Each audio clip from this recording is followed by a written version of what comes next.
following is a presentation of the Belly Up Sports Media Network. All right, everybody, welcome in. It's time for Belly Up Fantasy Live, and hey, we're going to have an actual preseason game kickoff this week. Football is officially back, unofficially back as of Thursday. We've got plenty of other news and notes to talk about. We've got guys around the league taking visits and possibly signing. We've got injuries happening already. We've got contract disputes and intrigue, all that and more. We're going to talk about that today here on Belly Up Fantasy Live. Let's get it going.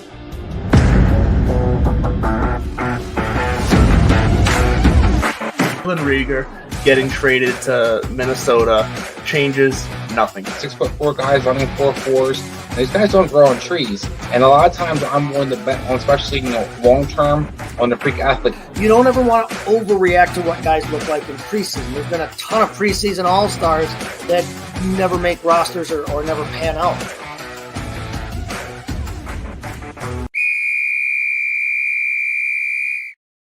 There it is, the whistle. It means it's game time. Welcome into Belly Up Fantasy Live, everybody out there. I am Chase Thornton coming to you, as always, from the Mott and Bailey Basement Bar. We're going to crack one open early today. It's natural light natter days, but we need something to wet the whistle right now. Good morning, everyone. Like we said, it's preseason. We've got teams are already all in camp. We've got the Hall of Fame game between the Jets and the Browns is going to kick off on Thursday night. So we will officially have something to watch here this week if you're starved for it as I am. But a lot going on around the league right now. Now that training camps have started, things are starting to get a little heated up. We've got, guys squawking about contracts. We've got guys still looking for contracts, not just in the running back room, but we've got receivers out there that are still open and available and ready for people to snap up if they've got an opening. So lots to talk about, lots to get through today. But I am not alone as per usual, but as per not necessarily usual at work today, we have Kevin Wilson. We're going to bring him in here. How are we doing today, Kevin? Looks like you're working today. Well, yeah, I'm working today, and so not quite as happy-go-lucky as I would normally be. And you're breaking open your drinks over there. I'm reduced to drinking Pepsi, and so but we're here. We got football, and see, hold on. There you go. Kevin's working hard here, folks. That's nothing wrong with that. But yep, nothing wrong with having a designated driver drinking the Pepsi on a fine Sunday morning like this. I crack them open a little earlier than some people do on Sundays generally. But yeah, welcome in everybody. Like we said, hey, it's going to be an interesting time here between now and the start of the season in terms of we're going to have to be watching everything about, contract signings, who's available, who's not, who's hurt, who's not, where do the guys go that are still out on the free agent, market and that. But along the lines of the injury reports, big one happened this week, scared a lot of people. Joe Burrow, quarterback for the Cincinnati Bengals, right calf strain. Now, I don't know if you've seen it or if everybody out there has seen it, but if you watch the video, he takes a snap and they're just running passing drills in camp. Takes a snap, kind of starts to roll out to his right, and as he's rolling out, pulls up, checks up, and goes down immediately. Didn't want to put any weight on that right leg. Scary situation to start with. They carted him off. Now, depending on who you listen to, what reports you see, Jamar Chase says, "Oh no, I got a nod from him as he wheeled off. I'm not worried." But the bottom line is, he's been diagnosed, or at least it's been reported as a right calf strain, and he will miss, quote unquote, several weeks.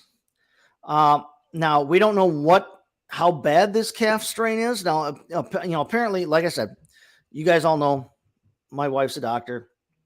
Apparently with soft tissue injuries, there could be like 3 grades of them. There's the mild, the moderate, and the severe, or what they call grade 1 mild to grade 3 severe. A grade 1 strain typically means that you're out anywhere from a couple of days, maybe to a couple of weeks, but there's no structural damage involved. Okay. Basically, you're limited only by your pain tolerance, and it's the kind of thing that you might be able to play through depending on the situation, in my understanding. Moderate, the grade 2, is typically looked at automatically as a multiple week recovery. There's structural damage somewhere along the line. The pain is so much that it limits you from being able to do certain things. You can't move, can't move in every way that you want to.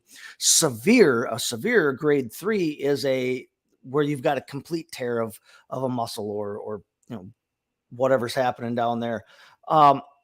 You're in that case, you are definitely out weeks, possibly months. You've got, in some cases, complete functional loss of that component of your body, whatever you've hurt. The pain is so great, or the structure is damaged so much that you literally cannot move and do some of the things that you want to do and you normally do with that, especially when you're talking about the severity of, or the strain, I guess we should say, maybe the strain and the stress that a professional athlete puts on their muscles, their body, their joints. We don't know which one of these 3 grades they've given it, but just going by what I just covered for you there with the recovery times and the severities and that, it seems like it might be a little more on the moderate side. It's not like, oh, he tweaked something and we see him back on the field by next Wednesday. But you've also got the idea that this is their franchise quarterback. And so you don't want to rush him back. Apparently there's with soft tissue injuries like this and with the calf, there can be somewhere around maybe a 1 in 4 to almost maybe a 1 in 3 chance of re-injuring that or re-aggravating that immediately after that. If they bring him back too soon, they push him, he tries to sprint or cut too much in practice. As a right-handed passer, that's his back leg, so he's pushing off that, a lot of strain and stress on that, even if he's not trying to run with it. And with a possibly 25% chance of re-injuring that, for your franchise quarterback, for a team that has Super Bowl aspirations, you do not want to be pushing that.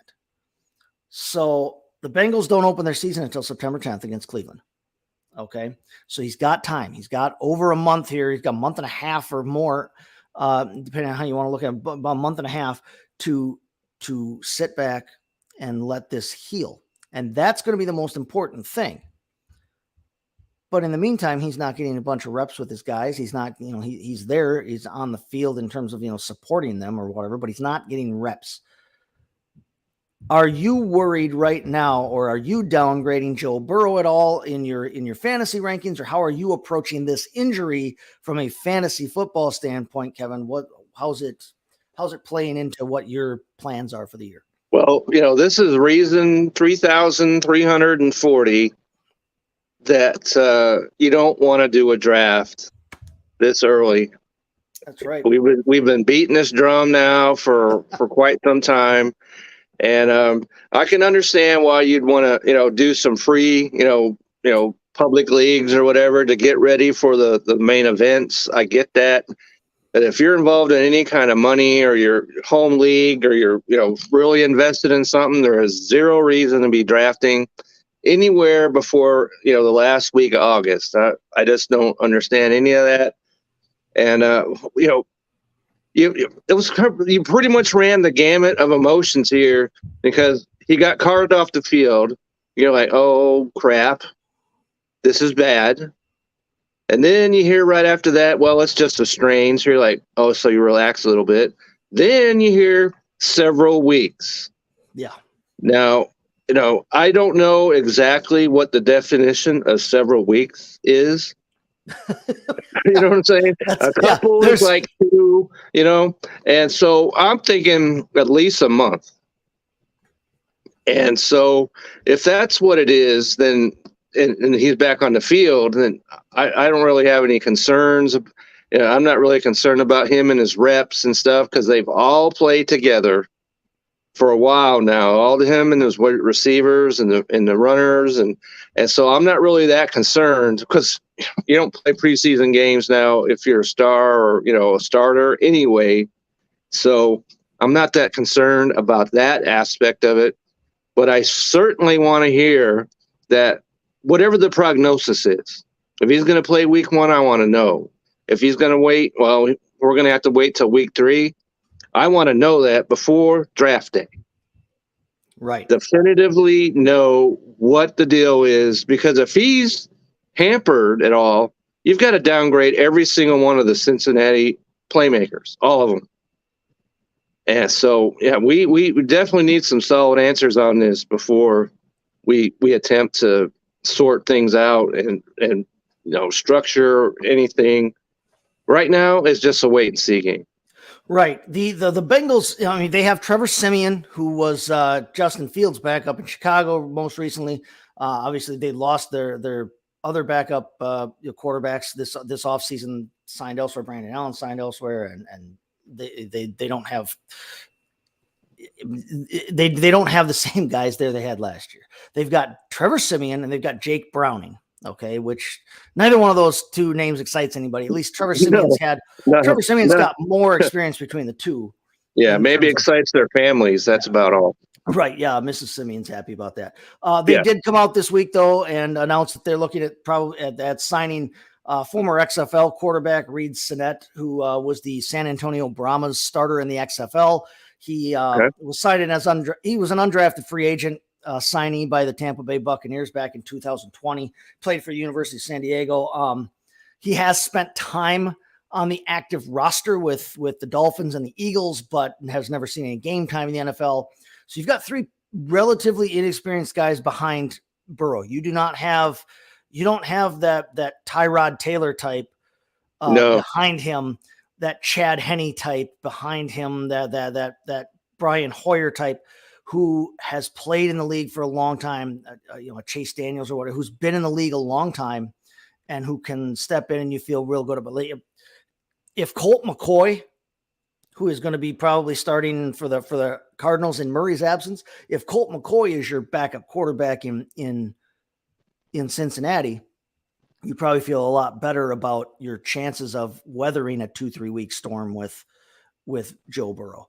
Right. Especially in the AFC. If you're in the AFC, you can't afford to be behind after 2-3 weeks in the season. Maybe in the NFC, maybe. I'm not sure I'm buying that, but maybe you can get away with it. But you got the Chiefs and the Bills, the Jets, and all those teams.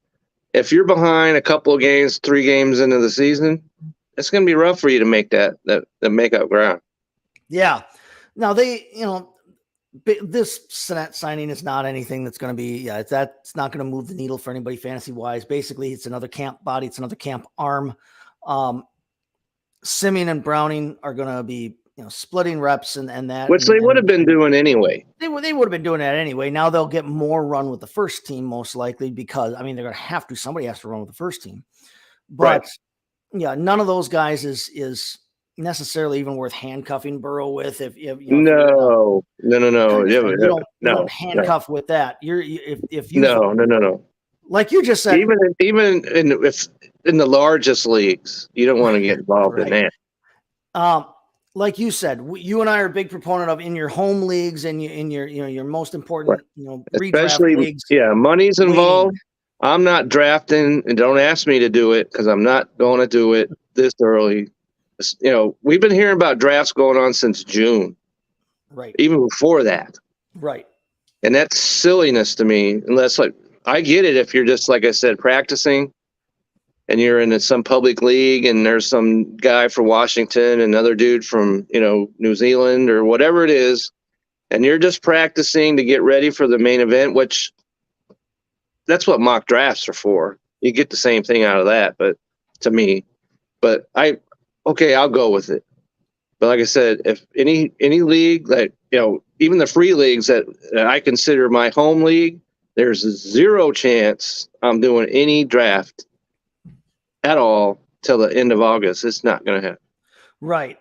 And now, there's best ball drafts that are going on right now. There's all kinds of that going on right now. But from what I'm seeing, what I'm thinking about, what I'm looking at when I'm talking about best ball, when I'm talking about Joe Burrow and how I want to treat this injury here. If you're in best ball, I'm not going to be discounting Joe Burrow in any way, shape, or form. He's been going off the board as quarterback 4 or 5 in best ball drafts. Right. He's been right at the top of that tier after Mahomes, Allen, and Hurts. he is right at the top of that next tier, and he should be. And he's proven that he belongs there. Statistically, we know the weapons he has. Yeah, we know the kind of player yeah. he is. We know what he can do. We know what kinds of points he can put up.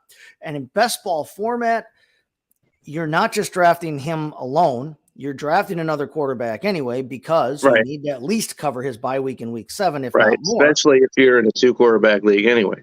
I am not. Other guys, girls, whoever's playing out there might be scared off a little bit in best ball by this injury. Like you said, redraft, if we're not drafting until for another 3-4 weeks, we'll have much more clarity on the situation in 3 or 4 weeks here at the end of August. Right. You can make different decisions then. Right now, if you're drafting best ball, if you're drafting really any format, in my opinion, right now, though, I am not going to be discounting Joe Burrow for everybody else's benefit. I want that possible number 4 quarterback, and with the opportunity to be more, in my opinion, take the big swing and take him. Don't let him fall in drafts past his ADP or what, don't be trying to think that you can get him way later than usual because everybody else is scared off by him. Right. Maybe this will work in your favor.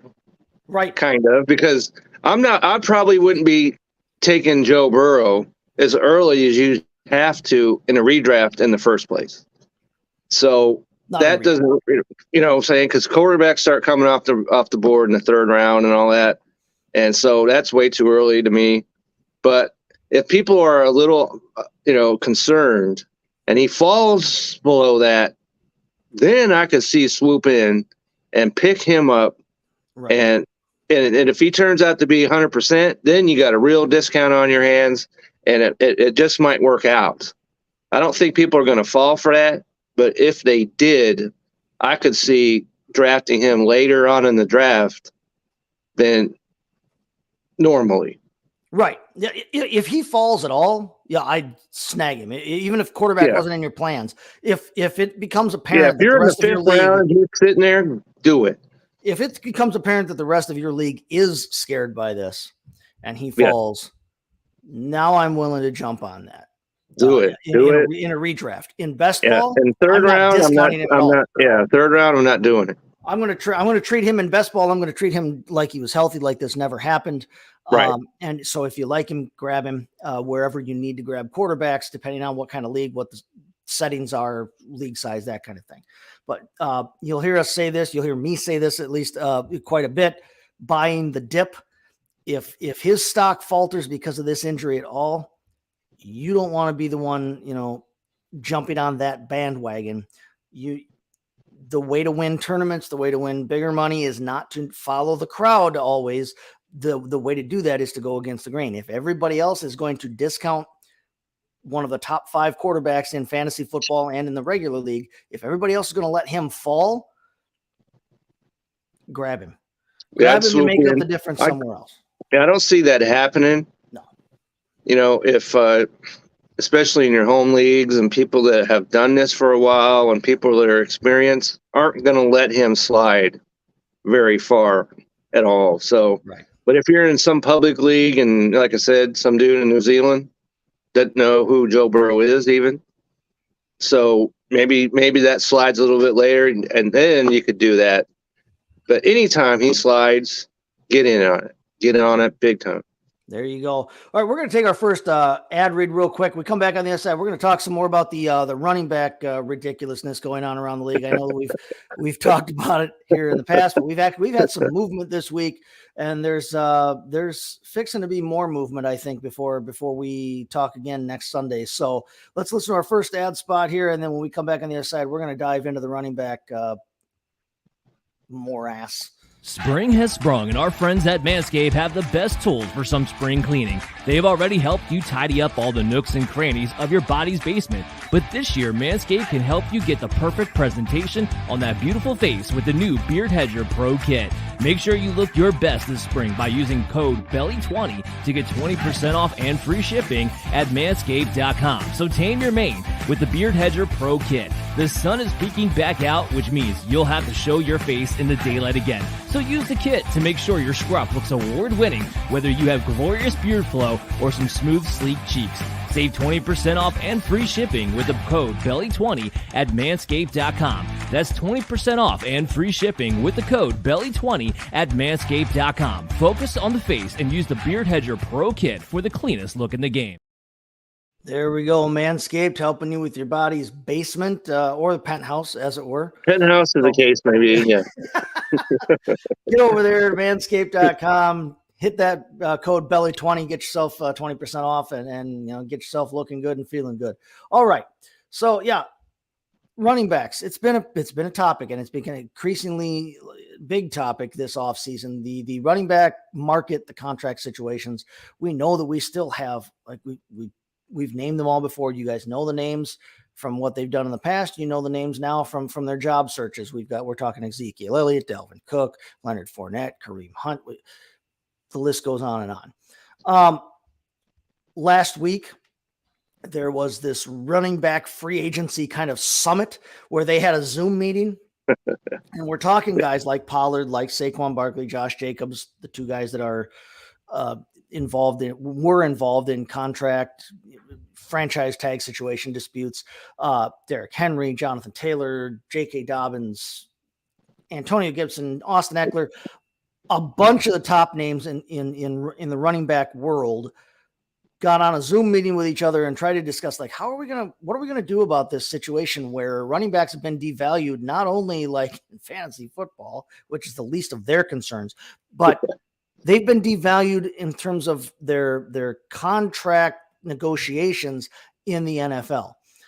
And, nothing, to my understanding, nothing really came out of that meeting except the idea that they want to put it out there and get people talking about it so that they can try and get maybe some public sentiment on their side or whatever to be able to push for renegotiations. But in the wake of that, we see Saquon Barkley agree to a one-year contract, a little bit incentive laden, but a one-year contract with the Giants to circumvent that franchise tag. So he's signed now and he's ready and he's going to be in camp. And I said the whole time, I said it here, I said it on Twitter, I said it in league chats when I've been drafting. I was not worried about Saquon not being on the field. We've just seen too much with the Le'Veon Bell situation and similar situations. We've seen too much ruin happen to these guys who do try to hold out or do try to force the issue that way at the running back position. So Barkley's in camp. He's good to go. But news comes out yesterday that Jonathan Taylor, former RB1 overall, last year's preseason RB1, we know how that worked out or didn't work out, has formally requested a trade from the Colts, not just dabbled with it or complained in the media. He has formally requested a trade from the Colts. Apparently this happened even a couple days ago before the news broke. But interesting situation here where you've got one of the top running backs in the entire league. He is, I think, inarguably the most talented offensive weapon that team has right now. We don't know yet about Anthony Richardson and how good no question. Michael Pittman is a fine receiver. He's a wide receiver one on that team. He's a nice player. Alec Pearson, nice player. Jelani Woods and Mo Alley Cox, and they're all nice players. Jonathan Taylor is a bona fide star in this league. He starts on any team that he's playing on in the league right now. So you've got this situation where their top player obviously is getting paid running back money, and he's not happy with it. Complains about it a little bit, or at least, talks about it. His rookie contract is running up. And we learn now that there have not been any extension offers put forward by the Colts yet. They have not made an effort to re-sign him or extend his contract beyond this rookie deal. On top of that, then, you've got their owner, Jim Irsay, who is one of the most vocal, one of the most high-profile owners in the league, for better or worse, coming out and tweeting, that the CBA has already been, they agreed to the CBA, the players agreed to the CBA, and now you want to tweet was something along the lines of, "Oh, now you've got a specific player category that wants to renegotiate that CBA for their own benefit after the fact, and that's inappropriate." Right. Essentially, you've got the owner of the team, the guy who will be signing any checks that Taylor gets this season or in the future if he's a Colt, essentially coming out and saying, "Yeah, we're not paying running backs. We're not going to." I mean, in no uncertain terms, he says that, not word for word, but when he says, "Hey, no, that ship sailed. Too bad. You play running back. You're not happy with your situation. It's in the CBA. We're moving on." Understandably not happy with that. Jonathan Taylor requests his trade now. And so then last night we get another tweet from Irsay, or another X or a post or whatever the hell they're calling it now. And Elon. Yeah. Well, what's up with the X? I'll just throw that in there. Every time I pop on Twitter, and yes, I'm still call it Twitter right now. Every time I pop on there and I see that X in the middle of the screen at the top, it throws me off every single time. I want to reach up and tap it and click it and close out the window. I want Right. You know what I mean? Yeah. Like, to me, I'm with you 100% on that. On my phone, on my computer, X means get rid of it. X, it needs to collapse. Elon Musk thinks that X is like the coolest thing. SpaceX and Tesla X and all this, everything in his world, he wants to be X, his kid and everything else. Everything has to be X in Elon Musk's world. Okay, awesome, Elon. You're stuck in the 1920s with your thought. You might want to check and see if you're getting the proper, it's just nutrients. You right, you might want, your vitamins might be off. Something, you might want to check into that. If you've ever heard the story of how Kodak, who used to be the biggest name in photography, right? Kodak company. Yeah. The whole reason that name came up, that name was a completely made up name, but the guy who started the Kodak company, he liked the idea of the hard K at the beginning and the end. K. So he was going by the sound of what the name of Kodak. It sounded futuristic to him. It sounded, vibrant to him way back 120, 30 years ago, whatever it was.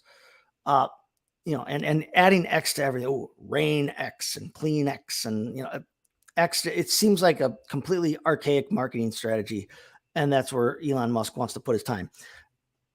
Elon, you got Twitter. It's the biggest in the business, right?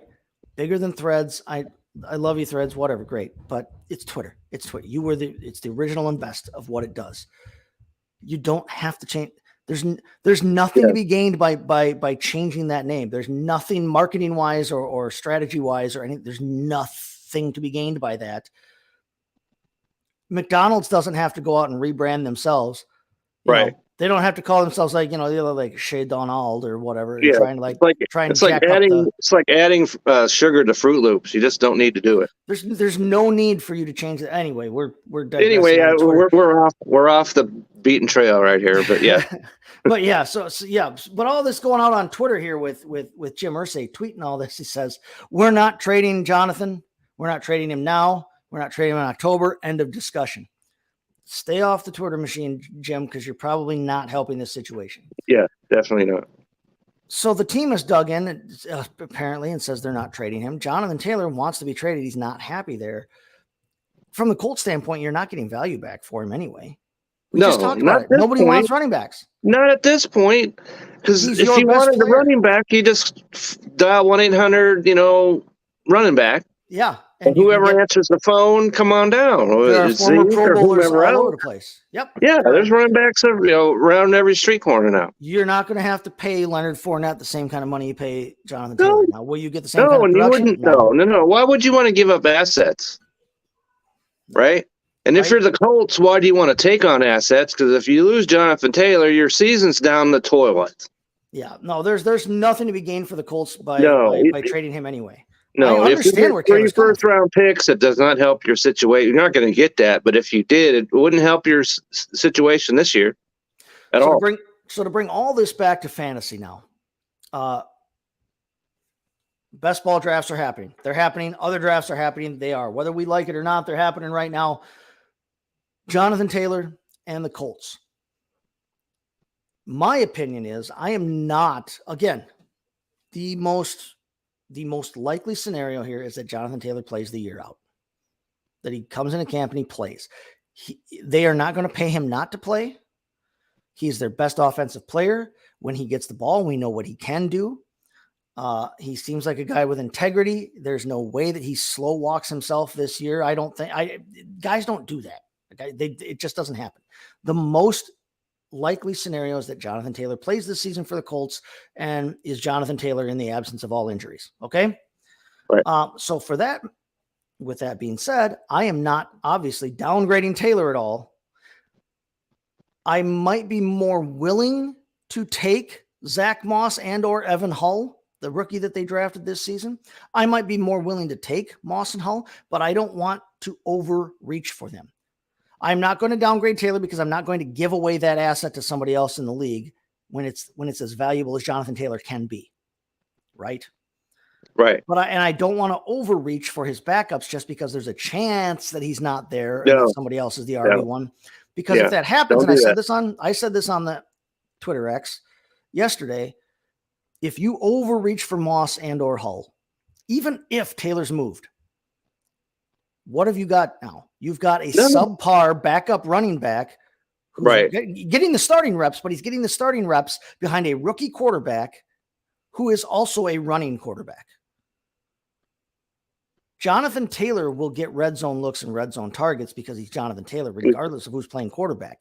Right. And he'd walk up to the quarterback and slap him upside the head and say, hey, throw me the ball. Who's going to argue with him? Certainly not a rookie. Zach Moss, it was right. And Zach Moss and Evan Hull are not going to be Jonathan Taylor. No. They have Jonathan Taylor's spot. Don't overreach for them. Yeah, those guys and the rookie quarterback probably don't even know who each other are. Right. Even now. Yeah. He walked in, he was looking for Michael Pittman, Alec Pierce. Yeah, and Jonathan Taylor. Yep. Who's this dude? I don't even know. Yeah. But as far as Jonathan Taylor, I'm not downgrading him so much, but I'm definitely slotting him behind Barkley now with the news because they're going right around in the same time area, and so now if I'm choosing between Saquon Barkley and Jonathan Taylor, Saquon Barkley is coming on down every single time. Now that there are no questions surrounding him whatsoever, I'm taking him and let somebody else worry about Jonathan Taylor. Hopefully in the draft, if that's the decision, then I don't have to worry about Jonathan Taylor because I went with Barkley. That's the way I'm looking at it right there. If we talked about Barkley, and I said I like Barkley, and I had him answered all the bells and whistles a year ago, and so now he's signed. That was any concern I had about him, and so he's good to go, and I like him. So Barkley, because go check out your mock draft right now and look, those two players are going right next to each other. Mm-hmm. So, like I said, if you want to use this situation as a tiebreaker between the two, Barkley is getting that vote 100%. It might have been getting the vote anyway because Jonathan Taylor's coming off an injury, and he's like whoever the quarterback is, it's not as good as even the Giants. I know you are higher on Jones than I am, but I like him still. That's a better quarterback scenario for Barkley. So there's no question Saquon Barkley is the better value. He's the better player to me.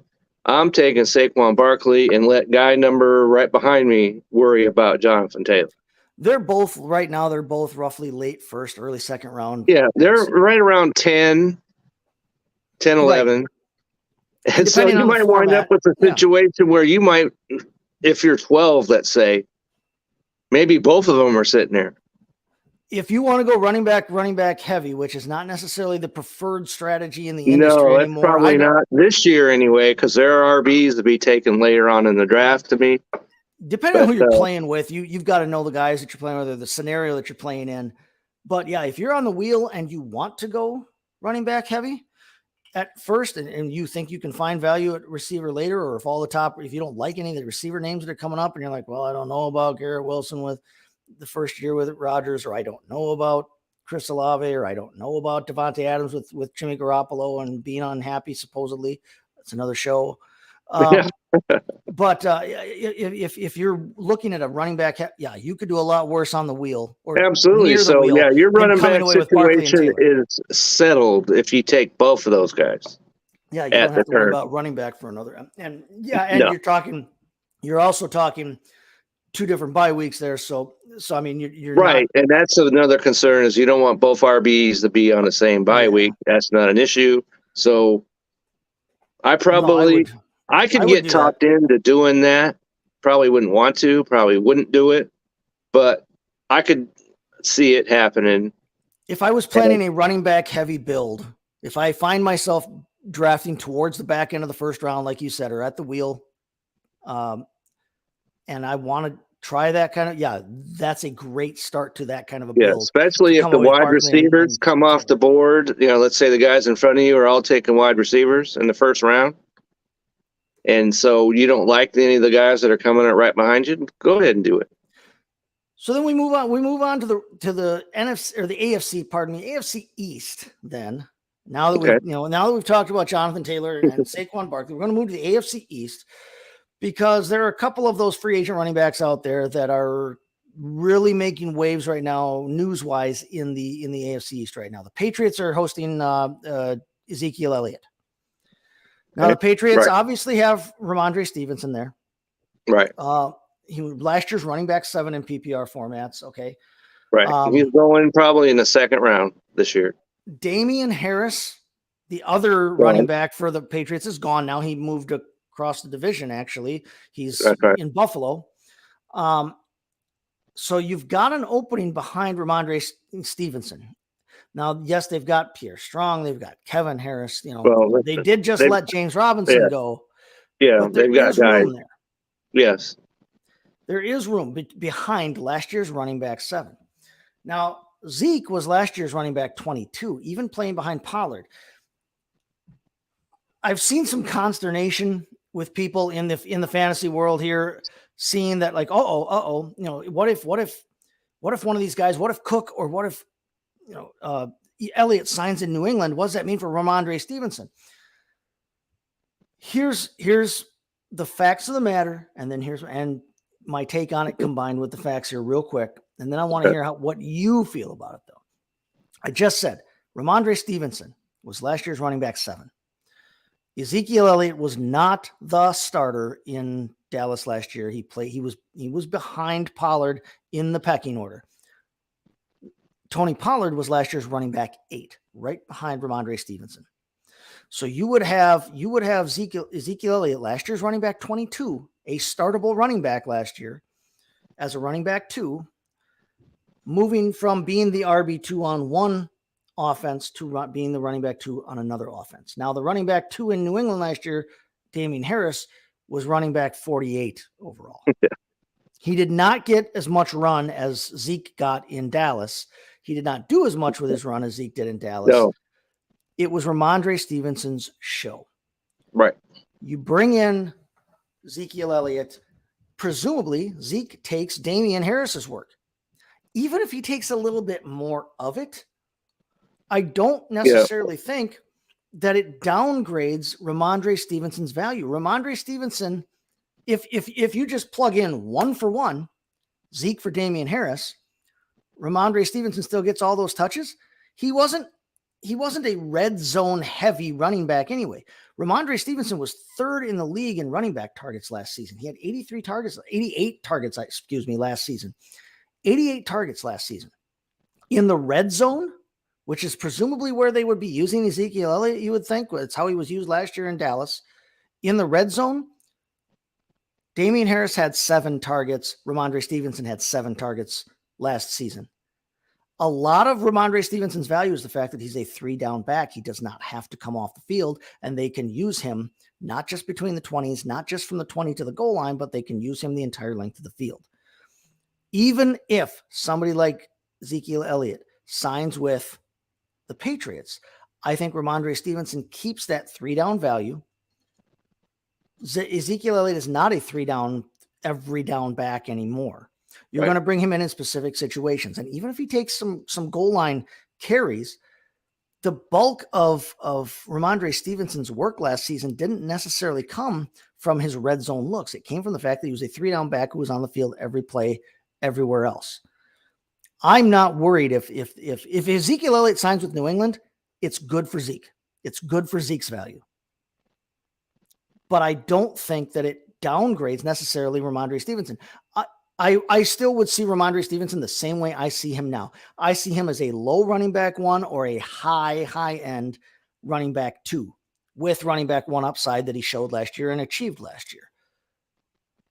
If the news comes out of New England that Ezekiel Elliott is signing there, I am still in on Ramondre Stevenson. I may bump Ezekiel Elliott up, but I'm not bumping him up at the cost of bumping Ramondre Stevenson down. What's your take on that situation? Are you afraid of Zeke or Dalvin Cook or anybody else signing in New England for your Ramondre Stevenson shares? Well, I agree with you 100% that if Zeke goes there, then Stevenson is still 100% a top 10 running back. They will complement each other. I have no issues with that. If it's Dalvin Cook, though, then we're going to have another situation where I think that blows up Steve all together, because they'll be playing the same position to me. So I don't see how that's going to work at all. So I certainly, if I'm a Stevenson owner, I don't want anything to do with Dalvin Cook anywhere around my guy. And so Zeke, you can come on down. I'm comfortable. I'm happy about that. So if it's Dalvin Cook, then that whole thing changes. Then I don't like either of their values. Yeah. I talked about Cook before, take him in the 8th round, whatever. But if both of those guys are there, they're not going to be both top, in the top.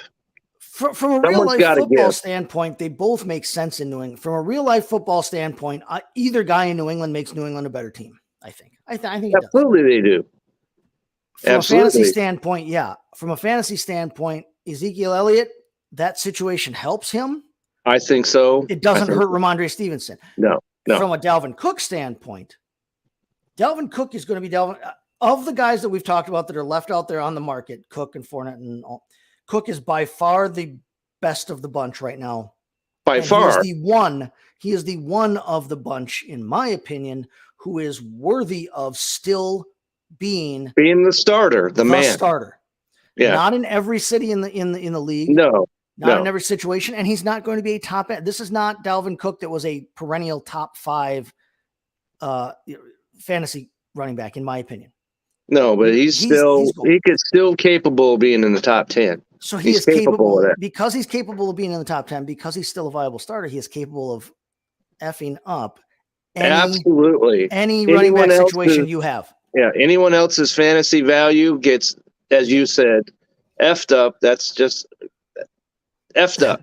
So speaking of that, now Dalvin Cook meeting with the Jets today, and there's been a lot of talk in the last day or two that he himself was saying, well, hey, I'd probably sign with the Jets.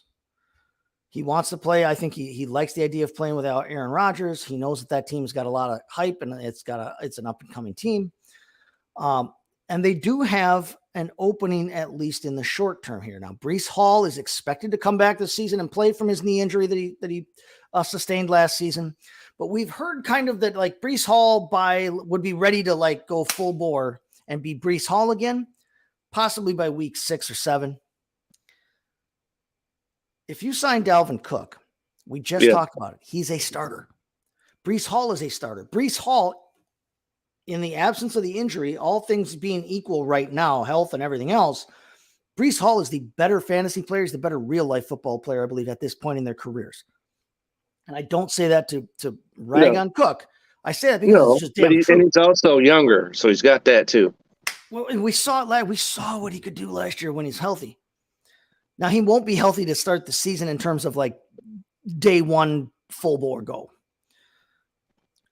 I don't like the idea of Cook signing there because I don't want to see Breece Hall's value hurt this season, but I think it does. Yes, I agree with that 100%. But since he's hurt, it makes more sense to me to come to the Jets And for than the to go to Jets, New England from the for Jets Cook. I mean, standpoint, yeah, from the Jets that standpoint, that you makes know that sense Brees Hall's for hurt. yeah. And why did Aaron, Rodgers, your former, best friend over there, why did he agree to give back that money or not? At least not He take it wants to or bring whatever the guys case. in. He wants Dalvin Cook to come on down. He He wants wants it, those guys in. and they want to be bedfellows with Aaron Rodgers, and they don't want to mess up the marriage, before he even gets a month old. So I see Dalvin Cook. I thought he was going to go to Buffalo. That dream is canceled. And so I think that by the time we come on air next week, he will be in New York. Now, from a real life football standpoint, it makes all the sense in the world. Makes all the Yeah. sense in the world It in makes all the sense. terms of covering yourself against your Brees Hall injury, because Right. now you've got a good running back to complement this, what we assume is going to be a very good passing game with Rodgers and Wilson and everybody else that they have there. Right. So If you happen to have Brees Hall on your dynasty team, that does not make you happy. if you got Brees Hall anywhere, it hurts Yeah, him if Dalvin Cook it does signs not him. make you happy at all. I think No it makes Dalvin Cook would be the better option fantasy wise for the beginning of the season, for at least that first month and a half or two. Right. Even Second half when, of the season, it would be anybody's guess. Right. Even with Brees Hall, if Dalvin Cook is cooking, so to speak, right, and Brees Hall comes back, they're gonna want to mess with the chemistry.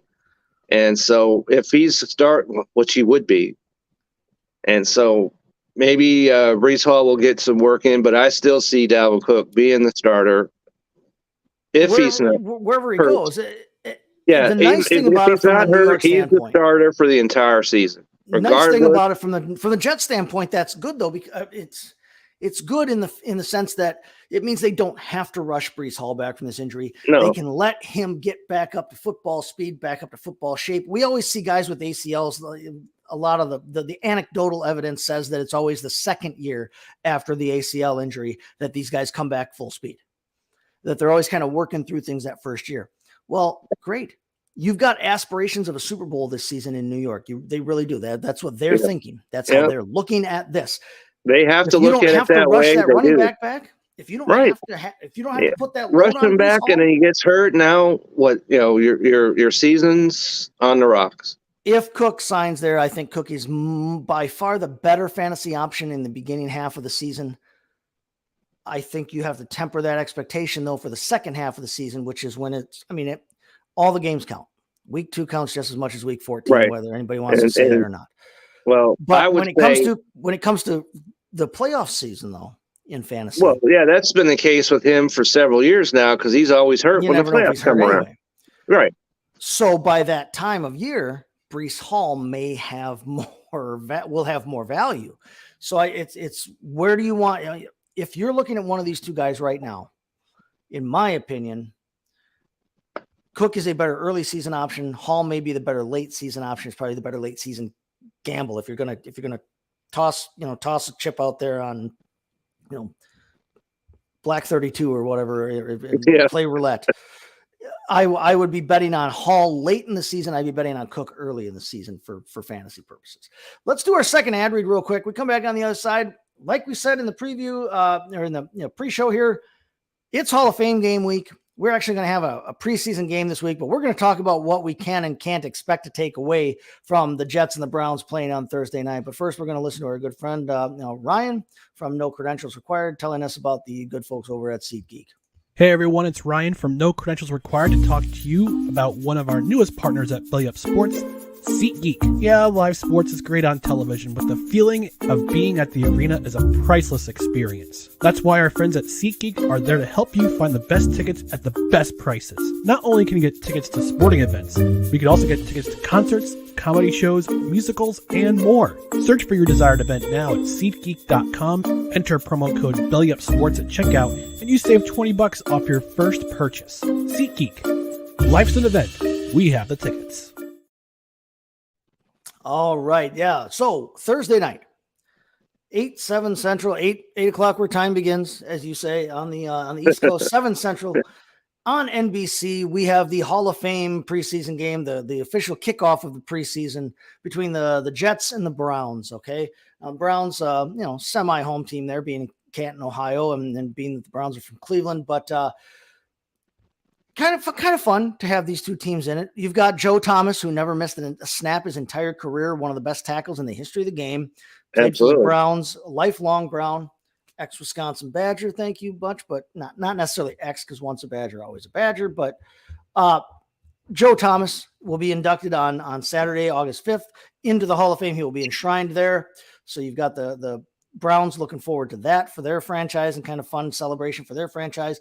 Joe Klecko and Darrelle Revis from the Jets will also be going in on that Saturday. And there are other guys that are making it in too. But in terms of these two teams, you've got three legendary players from these two squads that are going into the Hall of Fame 2 days later on Saturday. So kind of nice to be able to see the Jets and the Browns play.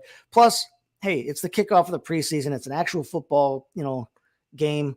NFL football action will be on your televisions this week if you tune in. So I'm excited about that. But it is still a preseason game. We've kind of said before. Preseason games is what it is. Right. Now, this is even this is the earlier of all of them. Yeah. So don't expect to see any significant players in this, on either team, to me, in this game. And if you do see them, it'll be cups of coffee. I mean, it'll be quite literally, you might see Aaron Rodgers come in, throw one pass. He might turn around and hand it off to whomever the 8th string running back is for the Jets at the time or whatever. And then be done after a series. That's what you're going to see from stars if they are in this game at all. You're right there. Yeah. I don't see any of them, even Aaron Rodgers, even stepping foot on the field. There's really no reason for it. So I'm not expecting to see much, if any, of Aaron Rodgers or even Deshaun Watson on the other side of the field for the Browns. I'm not expecting anything out of Breece Hall, obviously working his way back from injuries. In fact, I think he's still on the PUP list, which means that he can't. I'm not expecting anything to see any of Nick Chubb or Garrett Wilson or Amari Cooper, David Njoku.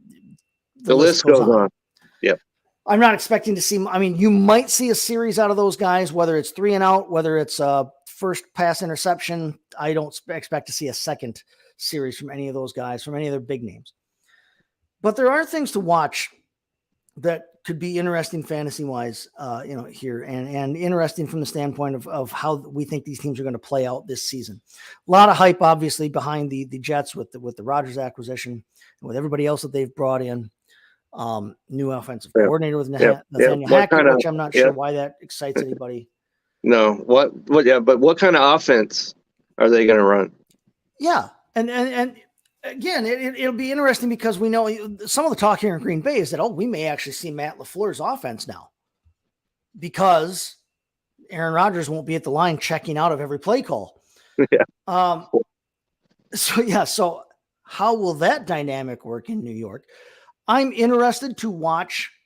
I think we'll see a lot of Zach Wilson in this game for the Jets. I think we see a lot because they are, according to them, they're out of their own mouths. They are still not giving up on Zach Wilson. What else are you going to say? And there is that. What else are you going to say about the guy that you took with the 2nd overall pick in the draft? You're not going to have Aaron Rodgers forever. You've got him for this year and presumably next year, based on his comments and based on his contract reworking. It appears that he'll be there next year as well. But you do have Zach Wilson, who is still young, who has and you're paying him, first round money, so might as well put him out there and get some return off your investment. So I think you will see him, and it'll be interesting to watch. How does he carry himself? How does he lead the team? What does he look like? What does he look like? Is he learning from Aaron Rodgers? Yeah, please don't embarrass the Wilson name. That's all I ask out of him. Don't embarrass us Wilsons. Please don't do that. Come on, cousin Zach. Pull your weight. That's right. Yeah. For the Browns, they bring in Josh Dobbs, who had been there and is a very capable backup. In fact, I mean, the Titans last year had him starting, their meaningful postseason game. So Josh Dobbs is presumably the backup to Deshaun Watson. and is not Deshaun Watson in any way, shape, or form, but you can run the same kind of offense, I think, that they want to run with Josh Dobbs. But they also drafted Dorian Thompson-Robinson, who was one of the more athletic quarterback prospects in this draft. They took him specifically because they think that he fits very well with what they want, the kind of offense, the kind of team they want to be with Deshaun Watson at the helm. They think that Dorian Thompson-Robinson's skill set matches very well with that out of UCLA. Now, I would be excited to see how does he handle himself on the field. So I will be watching that. You're not going to get any answers on anybody that's probably on your redraft or best ball rosters this year, but for dynasty purposes or for in season waiver pickups, if catastrophic happens, I'm interested to watch Josh Dobbs and Dorian Thompson-Robinson run the quarterback point for the Browns there. I'm interested to watch Zach Wilson for the Jets. And as you said, even though they're not the star players, if they're playing whatever kind of offense they are, you can infer those star players into that system and say, okay, how does that work for their strengths, weaknesses, and stuff like that? And that's the thing that we want to watch preseason for. You're not going to get answers on star players in preseason. You're not going to get. You're not even necessarily going to get answers on offenses. No, but I think you'll be able to maybe surmise a little bit what kind of offense they're going to run, and where are they going to play these guys, and how does that work out for their fantasy outlooks. Couple of other things that I'm interested to look at here as we start to wrap up our conversation for the day, but the Jets are so deep at wide receiver in terms of names that we know and names that we all have had on fantasy teams before and in real life football. They bring in Alan Lazard. They bring in Randall Cobb. Now Cobb's on the PUP list. He's not going to play, but those two guys have played and have been favorites of their brand new shiny quarterback, their brand new old shiny quarterback in Aaron Rodgers. On top of that, you got last year's offensive rookie of the year, Garrett Wilson, one of the best receivers, one of the best young receivers in the league. They still have Corey Davis on the roster and around, who has been a good player in the past. And he's been a good player, but he's still getting paid like it. He's getting paid like it, but he's very frustrating in fantasy. They bring in McCole Hardman. Speaking of frustrating in fantasy, yes, they bring in McCole Hardman from the Chiefs. So I've already named off 6,000. We talk about 6,000 running backs in Miami. Well, there's 6,000 wide receivers in New York. Right. How is that going to work? What's the pecking order? I am interested to see who of the wide receiver core. I obviously, like I said, I don't think Wilson plays much, if at all. Garrett Wilson. Right. But there's zero reason for that. Who does play? That's right. That's right. But in week one of the preseason, remember last year when Josh Jacobs played like every snap in the last preseason game for the Raiders, and we all thought, well, there we go. There's his trade audition, or there's his free agent audition when they cut him. And then they ended up keeping him, and then he goes out and led the league in rushing and is RB3. Rushed against what was it, 380 yards against my Seahawks, whatever it was. Right. Now you're not getting that in preseason week one, but I am interested to see who gets all the run on Thursday night at receiver for them out of that deep core. You can't have. It's eventually it'll be just like every other preseason game. We'll see all the insurance salesmen and car salesmen come in and play and run around and bump each other over. Right. But before that, who gets run and how much work do they get and why and how do they look? Is this going to, is Corey Davis really long for this roster? Right now, we don't know. If he comes out and plays a ton and plays really well, is that an audition to ship him out of there? Or does he feel like he's playing for his job? So I'm interested to watch the Jets wide receivers. I'm also interested to watch on the other side of the field, the Cleveland Browns, Jerome Ford and Demetric Felton. Jerome Ford, obviously Kareem Hunt has not been signed back with them yet. He's out on the market. There is an opening for a backup to Nick Chubb. Jerome Ford has, I think a lot of people in Dynasty, especially last season, kind of saw him as the heir apparent. How will they use him? How much run will he get? How will they use him? Are they throwing to Jerome Ford? Are they running the ball with him? Are they plugging him in kind of 1-for-1 with Chubb? Are they looking at him as that Kareem Hunt kind of complement to Chubb, where Chubb is the pounder and doesn't catch many passes, and the other guy, in this case it would be Ford, catches everything out of the backfield and occasionally gets a run.